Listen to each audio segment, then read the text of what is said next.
Namo tassa bhagavato arahato samma sambuddhassa.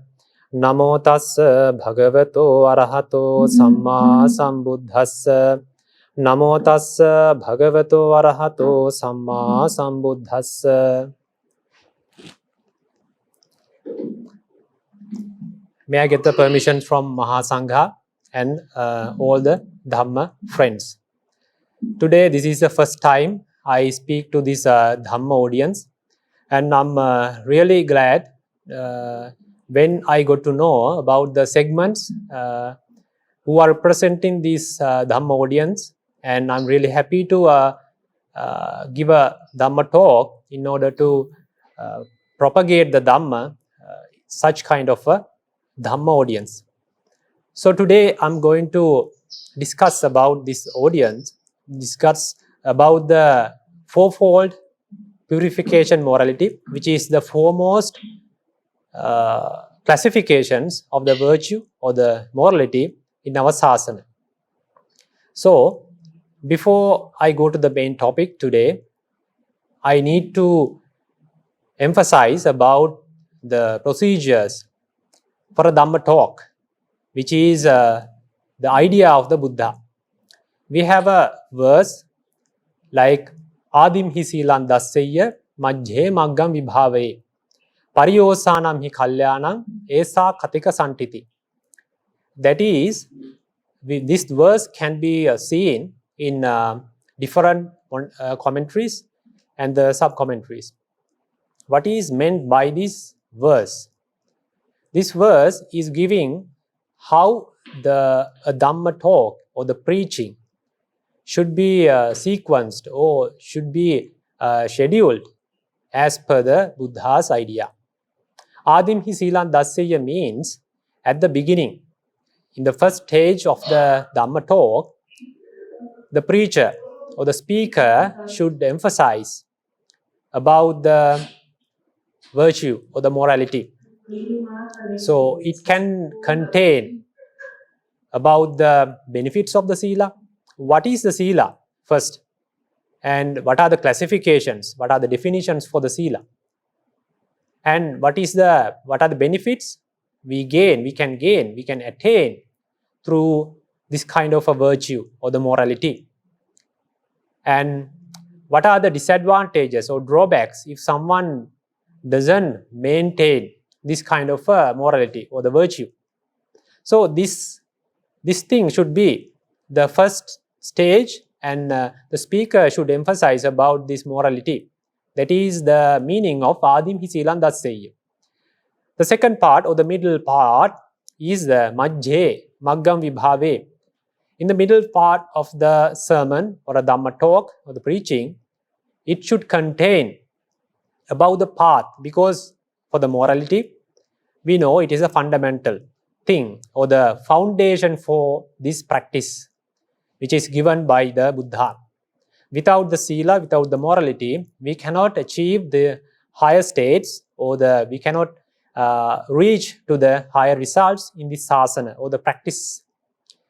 So the sila, by observing a virtue or the disciplinary code, it doesn't give you everything what you expect from this practice or the sasana. For that reason, for that achievement, you should follow a path.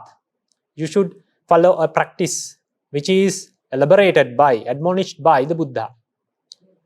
That thing should be the middle part or the middle segment of a preaching. What are the activities you have to do? What are the benefits of these functions? What are the things you can gain at as the ultimate goals or the targets? That should be the middle part or the middle segment of a preaching. And the pariyosanam hi nibbanam. So as the initial stage, you observe a virtue or the disciplinary code based on your fellowship, and you practice according to the path which is emphasized by the Buddha. And why you are following this kind of a practice? There is a ultimate goal everyone is expecting from this kind of a practice. What is that? The ultimate liberation, or the cessation of the suffering, cessation of this whole samsara. That is the ultimate goal, or the transcendental results. We call them supramundane results. So that is the Nibbana. So at the end of the sermon, at the completion of the Dhamma preaching, the speaker should emphasize about this Nibbana. What is Nibbana? What is this liberation? And how we should achieve them, achieve the results and achieve the liberation. And what is the importance of achieving that kind of a liberation? And what are the drawbacks? What are the disadvantages you will encounter if you do not achieve that kind of a Nibbana? What would happen to you in samsara without a Nibbana? This is the normal sequence. We should schedule our Dhamma talk according to the Buddha's idea. So, early stages, because in the Buddha's era and the commentary era, sub-commentary era, we know when a speaker, a preacher starts a Dhamma talk in the evening, the entire night he's preaching Dhamma. So he can schedule based on these 3 segments at the initial stage, in the middle stage, and the ending stage or the final stage. He can segment, he can introduce this kind of sequence in that kind of a Dhamma talk, because the speaker has many hours to speak about Dhamma. But today we don't have that much time. Usually we are getting like 1 hour, 1.5 hours or 2 hours maximum. So we don't have that much of capacity, time limit for include everything in a single Dhamma sermon. So because of that, I decided to give a small description, or we have to discuss about the virtue first, morality first. So I have chosen the utmost or the foremost classifications of the virtue or the morality today. That is, we call the fourfold purification morality. And in Pali, we call it the Chatu Parisuddhi Sila. So today we are going to speak about this utmost classifications of the virtue. It contains the 4 elements. I think you all have heard these kind of elements before. So I will emphasize very briefly. The first one is the restraint with regards to the disciplinary code. We call it the Patimokha Sangvara Sila. And the second element is restraint with regards to the sense faculties. We call it the Indriya Sangvara Sila. And the third element is the purification of your livelihood. We call it the Ajiva Parisuddhi Sila. And the last element, 4th element, is contemplation about the requisites.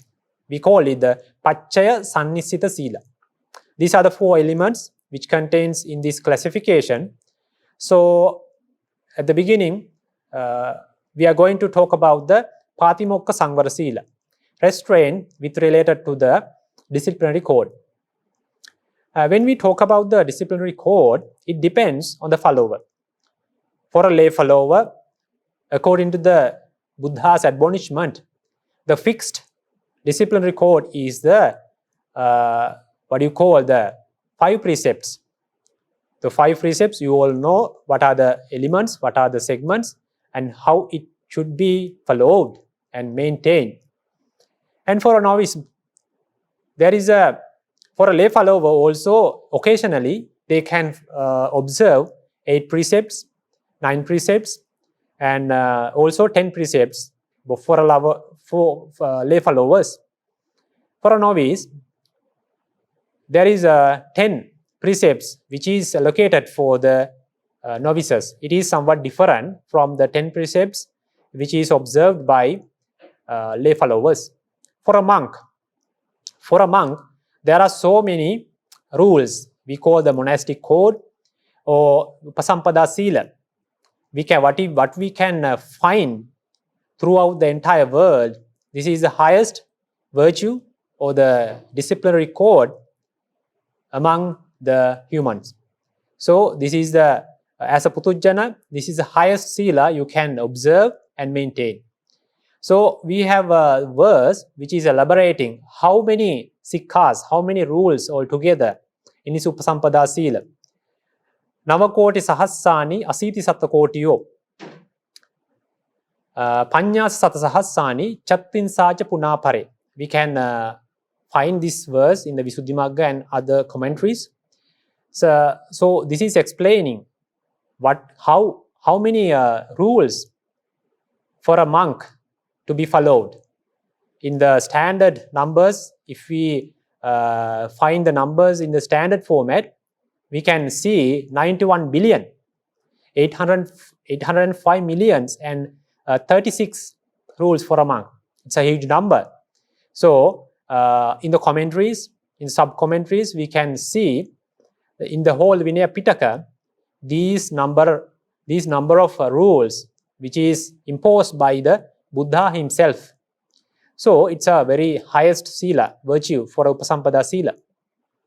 So I'm not going to talk about deeply about these disciplinary codes because everyone knows about this disciplinary code.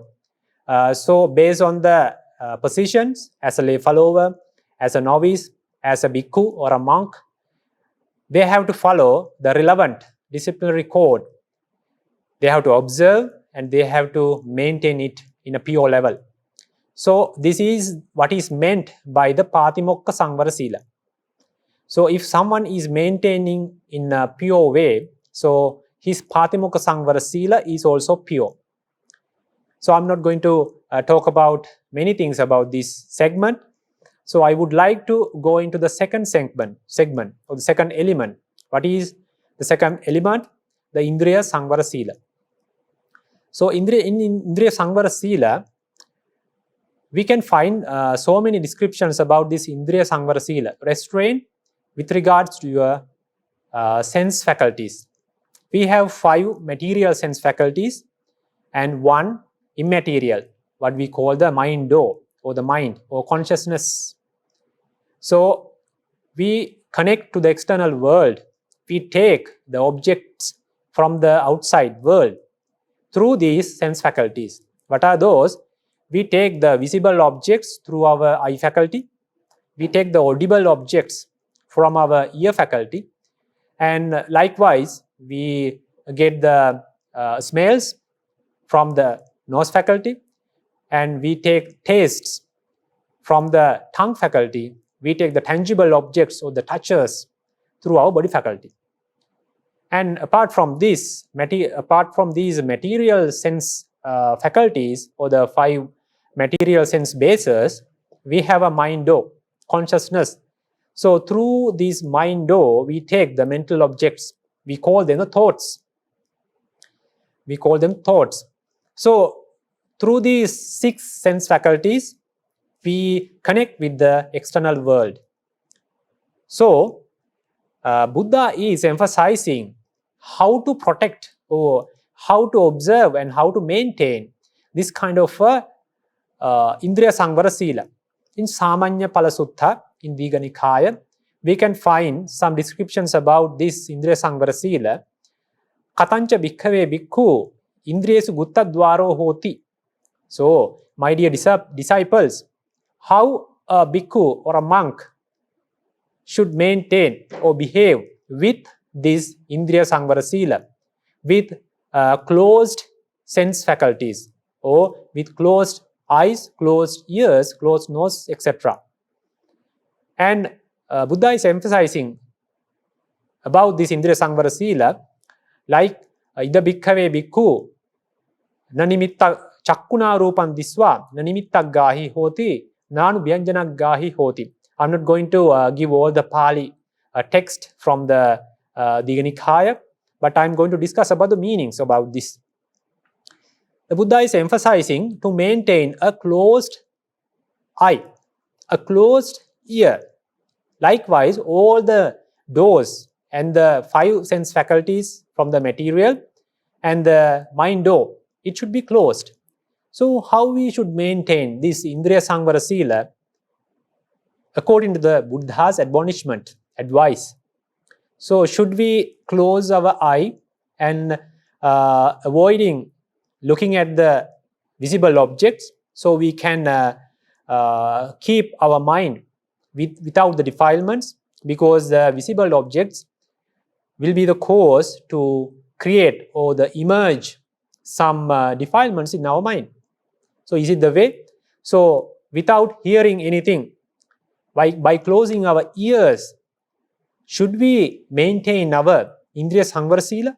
No, that is not the way. But Buddha is emphasizing Indriyesu Gutta Dwaro Hoti. Gutta means a closed. You have to maintain the closed Dwara. Dwara means the doors, closed doors. You have to maintain the eye door closed, ear door closed. So what is meant by Buddha here by closing these doors? Before that, I want to emphasize in the Patimokka Sangvara Sila, we talked as the first element of this Chatupārisuddhi Sila. For the Patimokka Sangvara Sila, whether he is a lay follower or a novice or a monk, he observes some Sila based on their stage, their position. So, and after observing that, they maintain, they protect those rules. So, this kind of the relevant disciplinary code. The faith is the most important fact for that observing and for that maintaining. The faith, we call the Saddha, is the governing body, the driving force to maintain that Patimokka Sangvara Sila in a pure level. Likewise, in this Indriya Sangvara Sila, what is the main governing body or the driving force, or what is the important factor in this Indriya Sangvara Sila? That is the sati, we call the mindfulness. Without the mindfulness, you cannot maintain your doors, physical doors, and the mind door in a very behaved manner. So we have to maintain the ear door, the eye door, and the mind door closed by the help of this sati, mindfulness. How we should do that? Let's take an example. So a man, let's take an example, a man sees a woman, a beautiful or pretty woman. For the first time, he sees this woman, and for the first time, he look at this woman. For the initial stage, first he has to identify, differentiate this person, a man or a woman. This is the first stage. So based on the very significant features which is unique for a woman rather than a man, he recognizes that person as a woman. This is the first stage. Then still the mindfulness is not activated. It is not come to the picture. Then he is observing the other features, the secondary features of that woman. That can be the hair, the smile, the way she speaks, the way she behaves or walking, and other hands, legs, and other things, other features, other unique features for a woman. Then after this observation, sometimes he might be in a position or a stage, he wants to look at this woman again and again, because now his mind door is opened without the mindfulness. So he wants to see that woman again and again.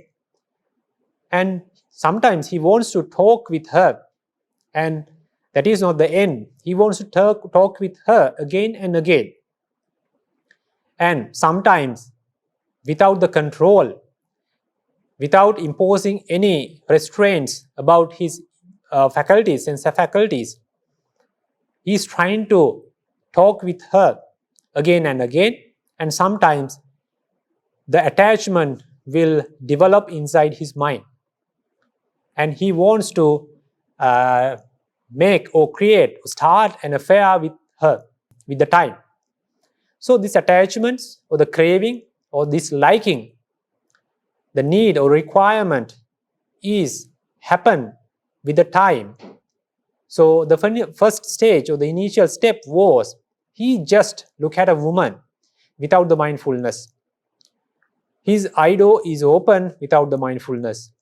So because of that, the visible object, that is the woman, he doesn't want to impose any control. He didn't want to control his mind. He didn't want to control his other sense faculties with regards to that visible object, with regards to that woman. So what would be the final stage? He is ended up with some high attachment, high level craving towards this woman. So sometimes if it is in a higher level, the attachment is higher, very powerful, then sometimes he is lying for some reasons to make some opportunities to meet her, to talk with her. Sometimes he is doing some unethical things, like sometimes he blames someone, or sometimes he hurt someone to get some opportunities to associate with that woman. Sometimes he may tend to kill someone to possess her. These all the actions were initiated by the first stage, by looking at the woman.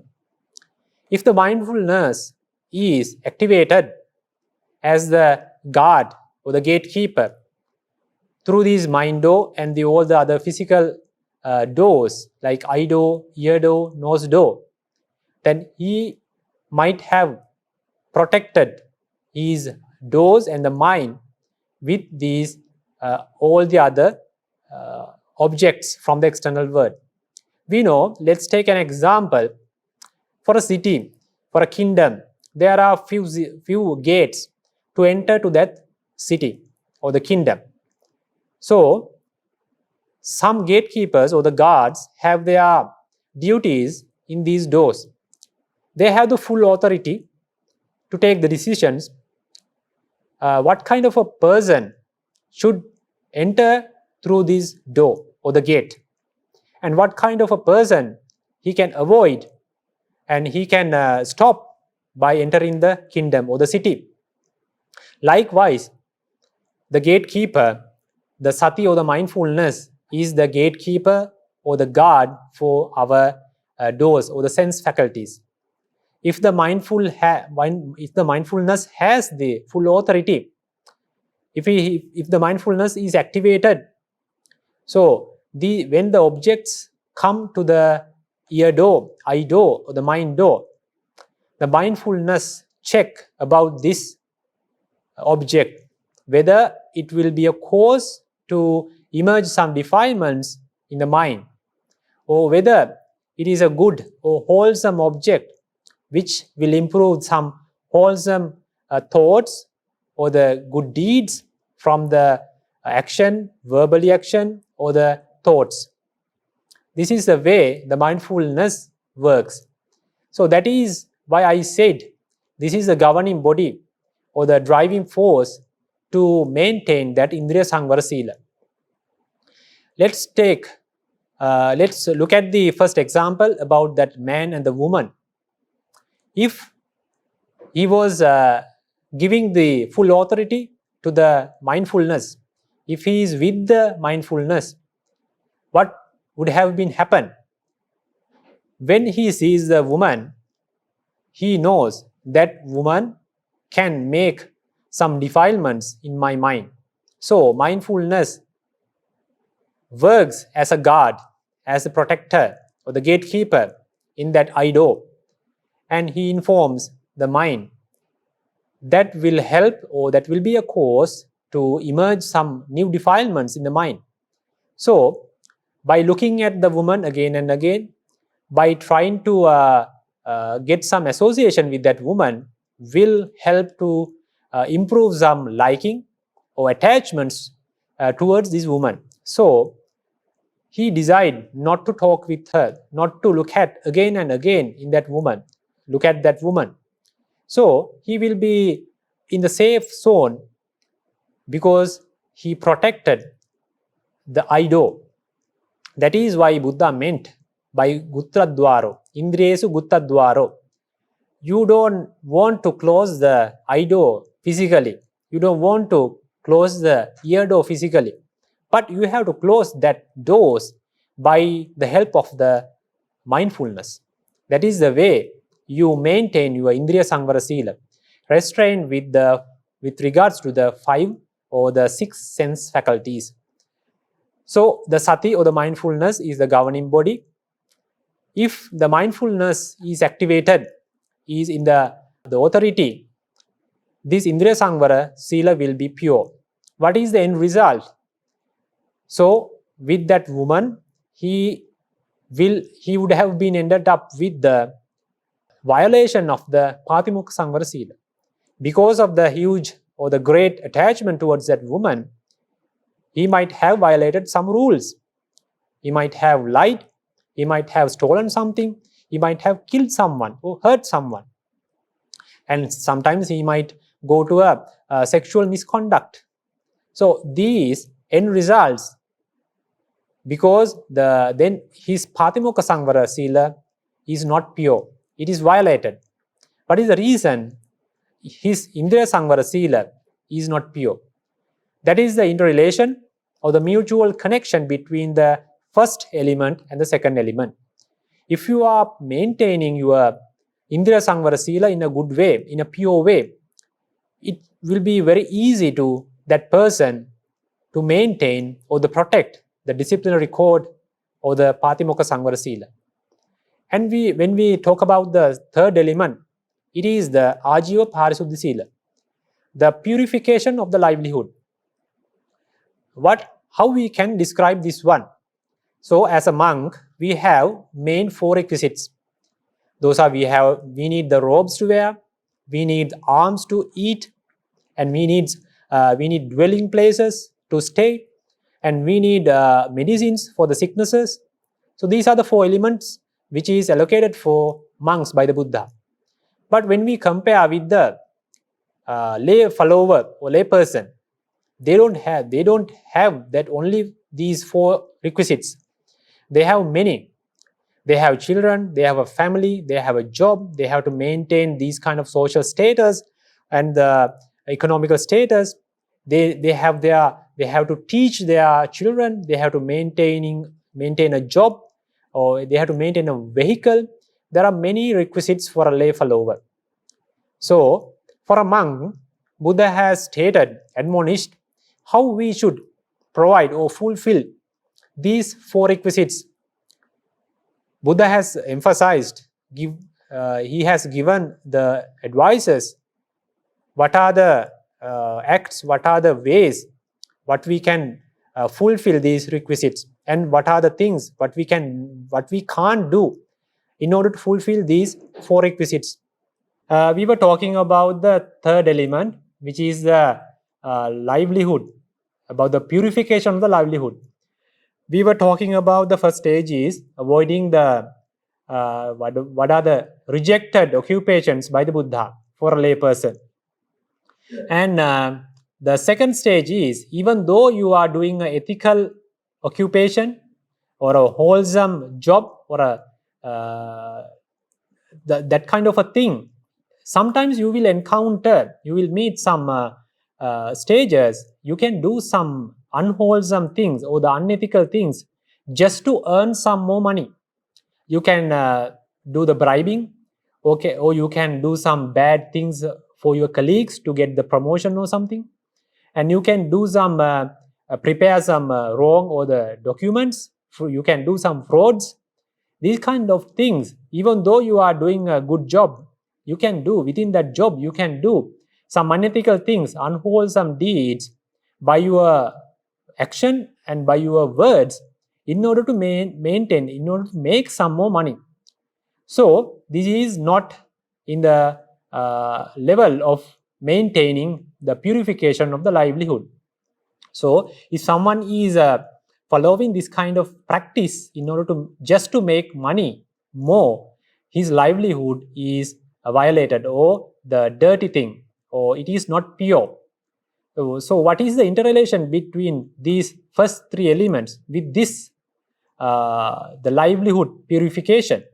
So when someone is focused on the money, focus of earning something more through his job, always he is focusing with the unwholesome mind. He is always associating unwholesome consciousnesses or the minds, because he is doing, sometimes he is living with fear, because he knows he cannot hide from himself because he has done something wrong within the company, within the institute, or with the customers. He know sometime would happen, sometime bad thing would happen for him because some frauds he has done. And sometimes he is doing physically and verbally some unwholesome activities during his earning money. So this kind of a person, if he is associating unwholesome things, can he maintain an Indriya Samvara Sila? No, he cannot, because always he is associating unwholesome thoughts, unwholesome consciousnesses. Fundamentally, the sati or the mindfulness cannot associate the unwholesome chittas, unwholesome minds. So the mindfulness cannot get the authority, cannot do the protection part throughout these doors. So we know what would happen if he is not protecting his doors physically and mentally. He will be ended up with the violation of the disciplinary code. So what we should do, what we should do to maintain the purification of the livelihood. So this is the way. What is the governing body? What is the driving force for this purification of the livelihood? That is the courage or the virya, the effort, the persistence you get in order to make your occupation in an ethical way. For a monk to fulfill his requisites, let's say for the alms, the most pure thing is you go to the village by your own feet and take pindapata, collect pindapata from the villagers and eat it. This is the most pure thing. But that monk should have the persistence or the courage to do that every day. If someone is having the pansakula robe, that is the most pure robe what you can find in order to maintain your livelihood more pure. It is, but you have to have more courage to prepare such kind of a robe and to wear that kind of a robe. It's not a easy thing to be done. Likewise, for a lay follower also, to maintain ethical occupation or unwholesome wholesome occupation throughout his entire life is not an easy thing, because sometimes you may have a thought just to make some more money, to do some unethical things, unwholesome things. So then you will be ended up with the violation of the purification of your livelihood. Then you will be ended up with the violation of Indriya Samvara Sila, and you will be ended up with the violation of the disciplinary code. This is the interrelation between the three first segments or the elements. At the end, when we talk about the last segment, the fourth element, the contemplation about the requisites. When someone is maintaining a good disciplinary code, his Patimokka Samvara Sila is pure, no problem with that. Then he's maintaining somewhat very good Indriya Samvara Sila. Then his Indriya Samvara Sila is also pure, no problem with that.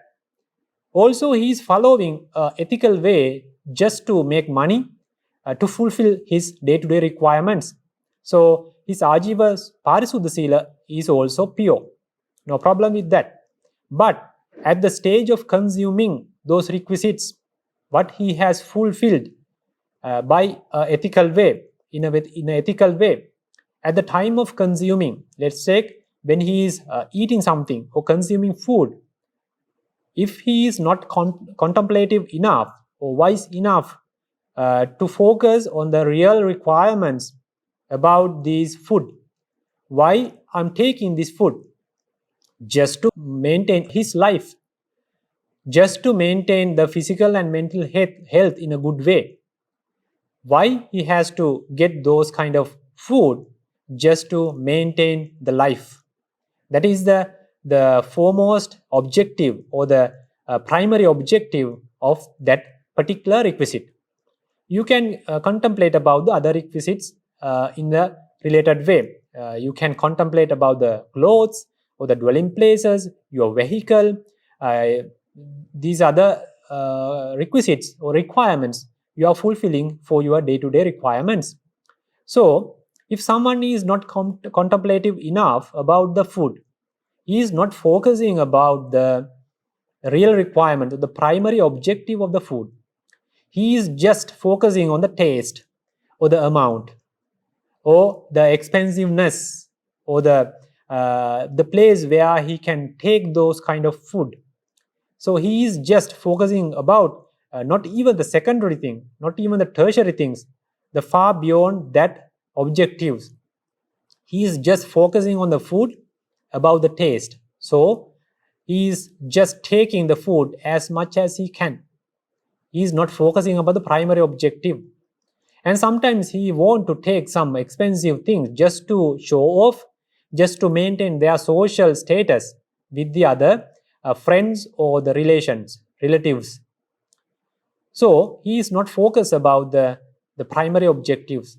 What would happen to him if he is not contemplative enough, if he is not wise enough to focus about the primary objectives of the food?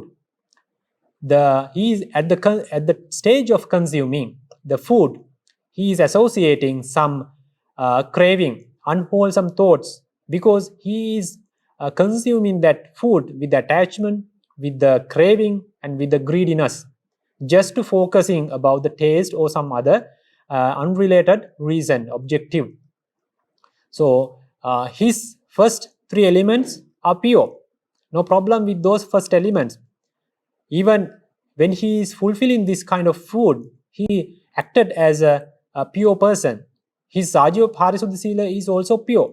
But at the stage of consuming, he is associating unwholesome thoughts because he is not contemplative enough or wise enough to focus about the primary objective. So this is not a good thing, good practice. His Pacca Sannisita Sila is not pure. What should be done? He has to focus about the primary objective of that particular requisite. If he is focused about the food, he has to focus about the primary objective. Why should I take this food? Just to maintain my life, just to maintain my physical health and mental health in a proper way, in a good condition. That is the primary objective. Then he knows what to eat and what not to eat, and what is the amount he should take in order to maintain his life. He is not just spending more money for the expensive food. He is not going to expensive places just to quench his hunger, just to quench his attachment towards the food. So he is not going abroad just to enjoy the food from some expensive or the strange places. So he is wise enough to contemplate about the food, and he is spending money in a related way, in a very good way, just to maintain his life. So the thing is, he is spending money in a good way, and the stage of consuming, he is associating some good, wholesome thoughts. Because of that, he knows to what level he should consume, what kind of foods he should consume to quench his hunger, to maintain his life. What is the importance of this Pacca Sannisita Sila to maintain this Sila in a pure level? How it is affected to the other three stages, other three elements. Let's take if someone is focusing about the food just in a greedy way, with attachment to the food. Then he is trying to go to expensive places and to spend more money just to quench his taste, just to quench his attachment towards the food. Then he needs more money to spend. To spend more money, he needs to earn more. Then sometimes he tends to do some unethical things while he is doing his job. So sometimes he is doing some frauds. Sometimes he is doing some unwholesome activities by the body or by the words in order to just to make some more money, because he needs some requisites just to focus about the secondary or tertiary or far beyond objectives. So what is the thing? Because his Pacca Sannisita Sila is not pure, because he is not contemplative enough to focus about the requisites in a proper way, the polluted Pacca Sannita Sila will be affected to the Ajiva Parisuddha Sila. Then his Ajiva Parisuddha Sila will be not in a pure way. It will be polluted because he didn't focus, he didn't work wisely when he is consuming these requisites. Then we know what would happen when the Ajiva Parisuddha is not polluted, not in a pure way. When it is polluted, then again the next step would be his Indriya Samvara Sila will be polluted. And the end result is he will end up with the violation of the disciplinary code. So this protecting this or maintaining this Pacca Sannita Sila is very important in order to protect the other higher levels, higher stages in this Chatuparisuddha Sila. So because we have to identify what is the strong and what is the most important factor, the driving force in this Pacca Parisuddha Sila, Pacca Sannisita Sila. What is the driving force? It is wisdom, the Panya. Because you can contemplate about the requisites with the wisdom. You can think about the requisites with your wisdom. The wisdom is activated. When the wisdom is activated, your Pacca Sannita Sila will be pure. Then you can maintain the other three elements, other three segments also in a pure way. So, as a summary, for the Patimokka Samvara Sila, the driving force would be the faith, the saddha. For the Indriya Samvara Sila, the driving force would be the what do you call the sati, mindfulness. And for the third element, for the Ajiva Parisuddha Sila, the driving force would be the persistence or the courage, the virya. And the fourth one, the Pacca Sannisita Sila, the driving force would be the wisdom. So if you are maintaining these four elements, four factors in your mind in a proper way, all the three elements would be pure. You can maintain in a proper way without any violation. So I'm going to discuss about another fact regarding this sila or the virtue. Why we have to, with these classifications, we have four elements, four stages to protect or the maintain our morality in a pure way. Why we have to protect this kind of stages? Why we have to protect a morality? So if we discuss about this, we have to understand just by maintaining a sila, we cannot attain the highest stages which is advised by the Buddha throughout this practice. To achieve the higher stages or the higher results, supramundane results, you have to follow the excessive ways or the other stages, other steps in order to achieve those attainments. Just by following sila, you cannot achieve them, because sometimes Buddha is saying appamattakan, oramattakan, silamattakan. That means sometimes Buddha is telling that sila or the morality, sometimes it is somewhat a low stage when it is compared with the samadhi or the concentration. Why? Because upari gune upadaya hetta silang oramattakanti veditabba. That means when you compare with the higher stages of this practice, the lower ones we are calling in a lower level.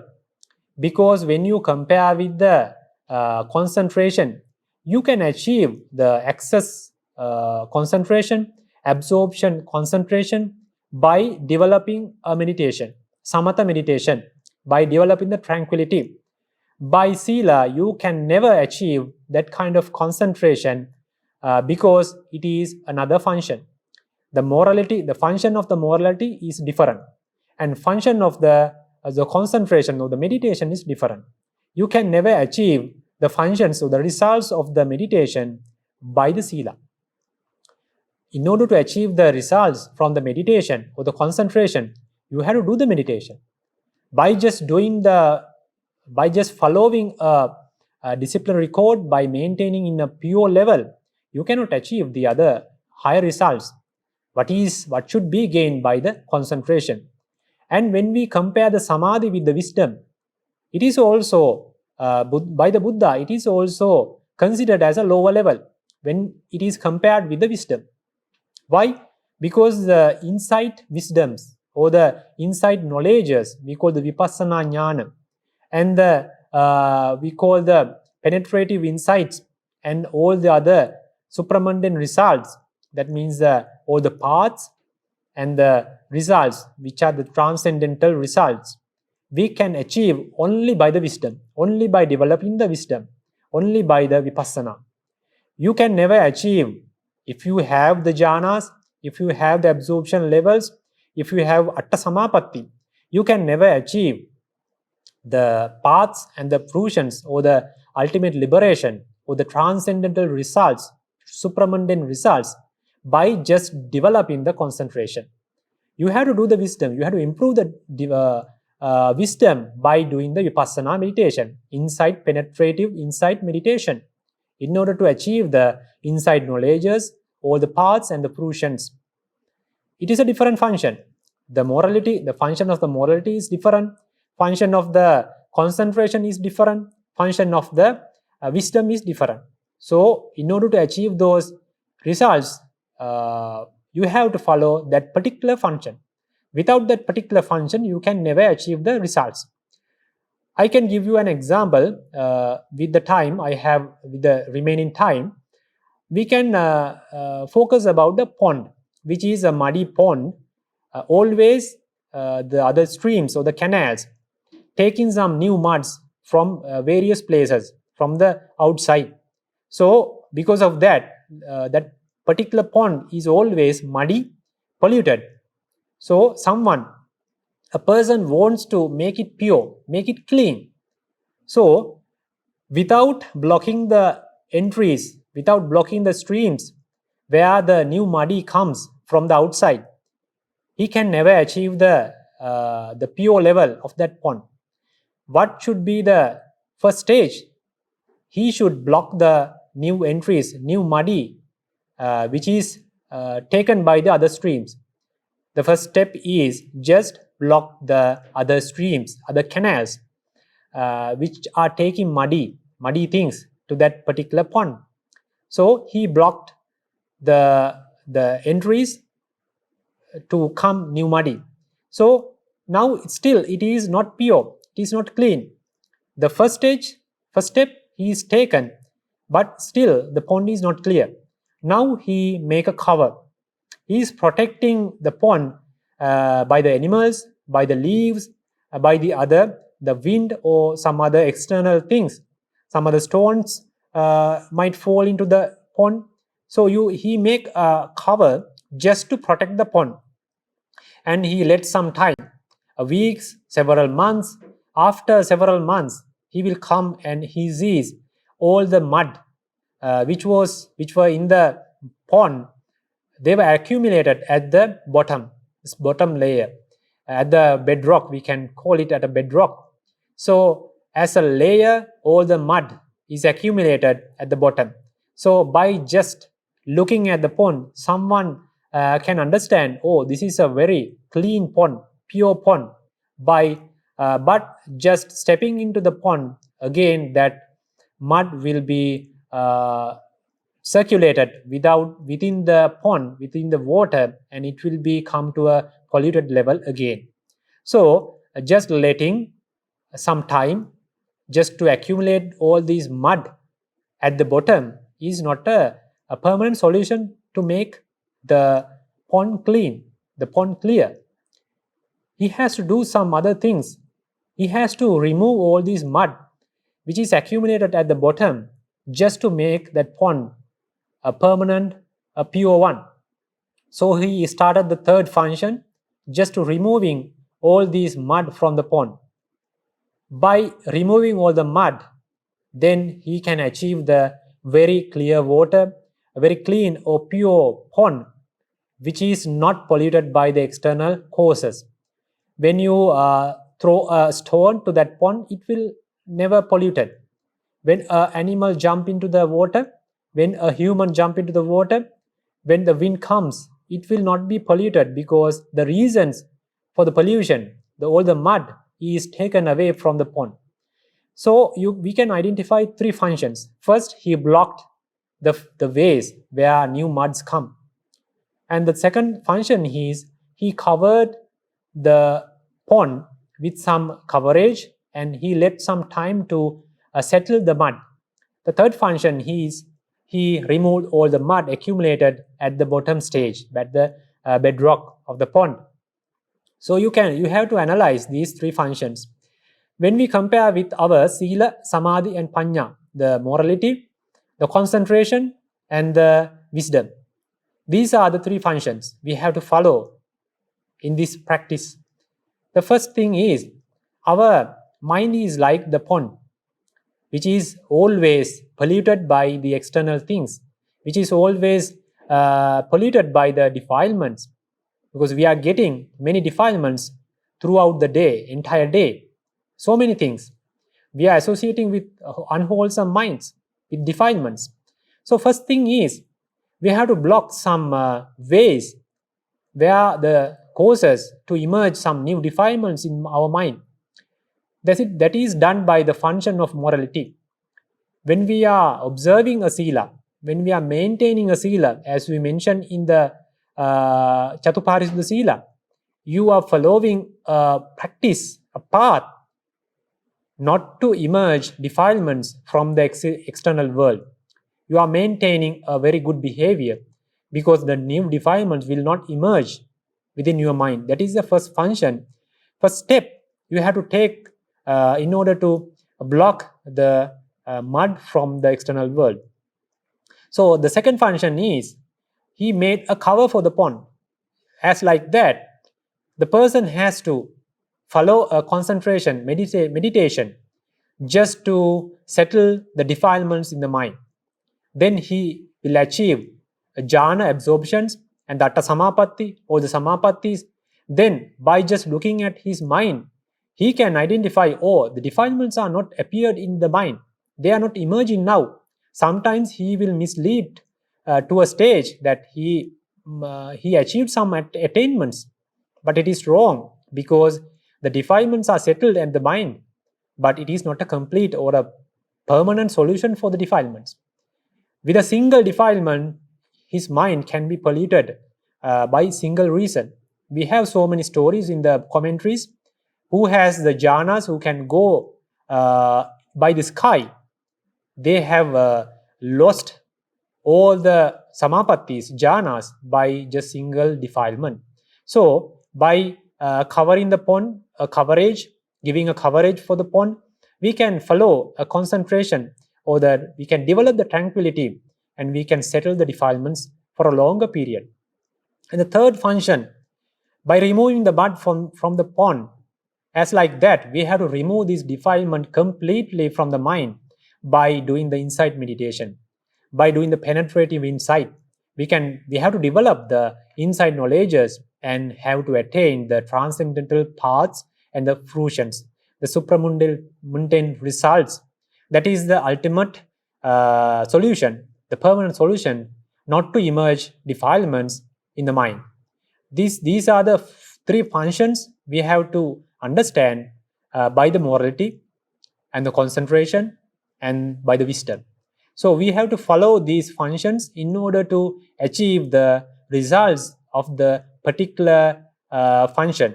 Otherwise, we will not be able to achieve the higher results and achieve the ultimate liberation and ultimate results, supramundane results, which is admonished by the Buddha. So I'm going to end up the sessions. So I hope you might have learned something about the Chatuparita Sila and what are the functions of the Sila, Samadhi and Panya. What are the functions and what are the results of this morality, concentration and the wisdom. So I hope you have learned a lot about throughout this Dhamma sermon, and I wish all the followers, all the listeners, may all these merits we have accumulated throughout this Dhamma sermon may be a cause to attain all the supramundane or transcendental results, paths and fruitions as you wish. So we are going to end up this session, Dhamma talk, and I'm giving a chance for the question and answer session.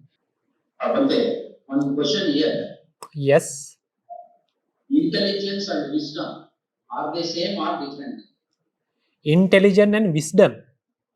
Intelligence and wisdom. And wisdom. Okay. The intelligence means what is we related? We have three segments. We have three segments because we have we learn something. Okay, we learn something because we call that we learn science, we learn biology, we learn some other subjects in order to do a profession or something like that, sometimes as a hobby. So we collect or we accumulate some knowledge by those things, by those any kind of learning method. So that is we call the knowledge. That is we are developing the Cetasika Sanya. That is we call the knowledge. That is not because even though someone has good knowledge, he might not be an intelligent one.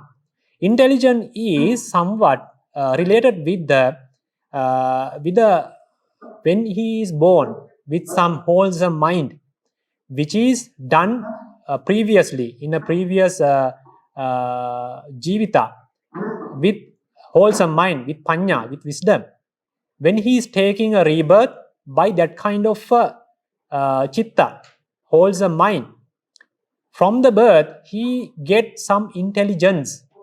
That is the thing is when someone gives a very deep thing, he can identify or he can understand easily than a person who has not taken a birth with wisdom.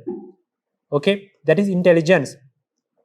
And the wisdom is somewhat far from that, because the wisdom is what you have to develop within yourself. We call the panya. Wisdom is related with the panya, because even though someone has learned many subjects, somewhat he might be a professor or a doctor or a very what we call in Dhamma is Bahusutta.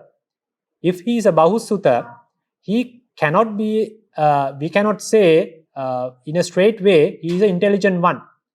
And if he is, even though he is intelligent one, if he is having some many knowledge from the books or from learning methods, we cannot say that he has the wisdom. Wisdom is we have to develop by contemplating about sankhara, about the realities, what Dhamma. These kind of methods we can follow to develop the wisdom, because even though we can see in the external world, society, there are many intelligent persons. Even the professors, scientists, they are very intelligent, but we can identify they don't have that wisdom about the realities, about the way, about the samsara, about the wholesome and their results, and the patisandhi. That is called the wisdom. So intelligence and the wisdom is somewhat different. I think you might get an idea about that. Okay, what is intelligence discriminating about good and bad is maybe called as intelligence. Seeing directly the mental states and material states through experience of vipassana, penetrative wisdom is panya. Yes. Directly experiencing the anicca, dukkha, anatta of mental states. Yeah. That is the utmost. That is a higher level of wisdom. Just accepting or just believing kamma and vipaka is wisdom also. Just believing there is a patisandhi, there is a sansara, and there is a nibbana kind of a thing. That is also wisdom.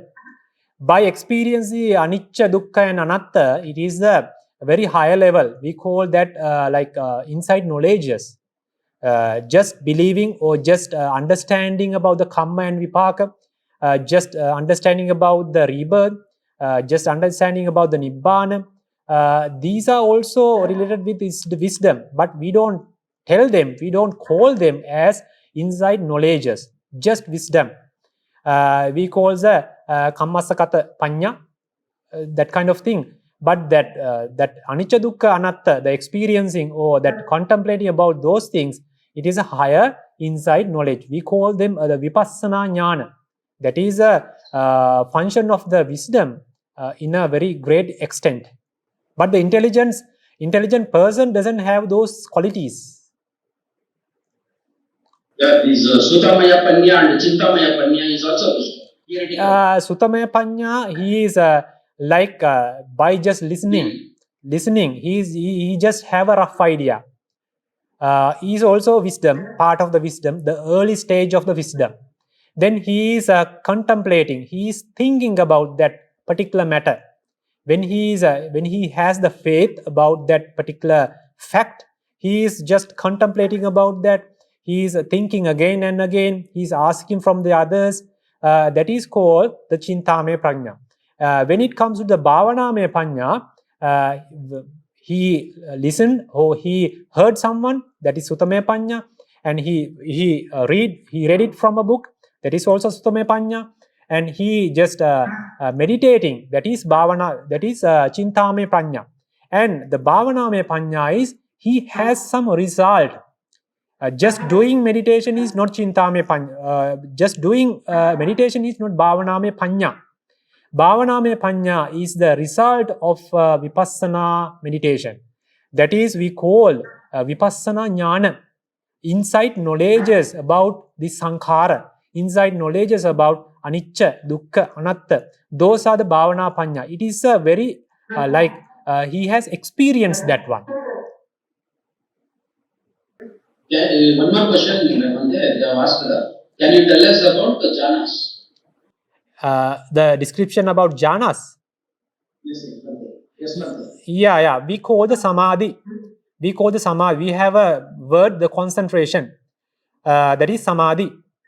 Samadhi is, I think you have heard about the mental factor called ekaggata, one-pointedness, ekaggata.